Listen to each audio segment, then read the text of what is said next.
Üçüncü sual maraqlı sualdır. Biraz vaxt apara bilər. S14'ü açaq. S14 nədir? B1 vur Q üstü 14 çıx 1. Bölünsün Q çıx 1. S7 nədir? Yaxşı, bölək S7-yə də yazıb, düzdür? S7 nədir? Bölmə tərsinə vurma da. Yəni tərsinə ikinci vuruğu tərsinə elə bil ki, məxrəclə sürət yerini dəyişir. Olacaq Q çıx 1 yuxarıda olur. Bölürük axı S7-yə. B1 vur Q üstü 7 çıx 1. Bu Q üstü 14 çıx 1, Q üstü 7 çıx 1 vurulsun Q üstü 7 plus 1 kimi müxtəsər vurma tüstürü kimi asılır. Q üstü 7 çıx 1'lər gedir. Yəni bunu açdıq belədir. Q üstü 14 çıx 1 belə yaxşı. B1'lər də gedir. Q çıx 1'lər də gedir. Bir dənə qalır Q üstü 7 plus 1. Q neçədir bizdə?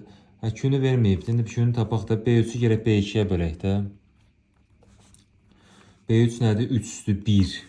Bu nədir? 3 üstü 6 elə bildiniz 7-də 6-dır. 6 elə bil çıxır yuxarı, 7-də onun yerinə gəlir. Belə rahat yadda saxlaya bilirsiniz. 3 üstü 7-də 6. 7-də 6, ha, 7-də 6. Böləndə üstlər çıxılır. 1-dən də 7-də 6-nı çıxan da eləyir 7-də 1.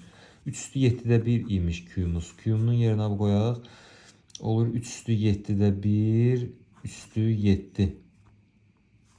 Yaxşı, üstündə 7 var axı. Bir də plus 1. 7 ilə 7, 3 üstü 1 elə 3 ilədir. 3 plus 1, 3 üstü 1, 3 ilə 3 plus 1, 4. Bu biraz o birisi suallarına nisbətən daha çətindir. Özü 9-cu sinif üçün 9-cu sinifə düşmüşdü bu. Deməli, nə vaxt düşüb? 2019, ikinci mərhələ. Belə qeyd elədiklərinə görə düşüb.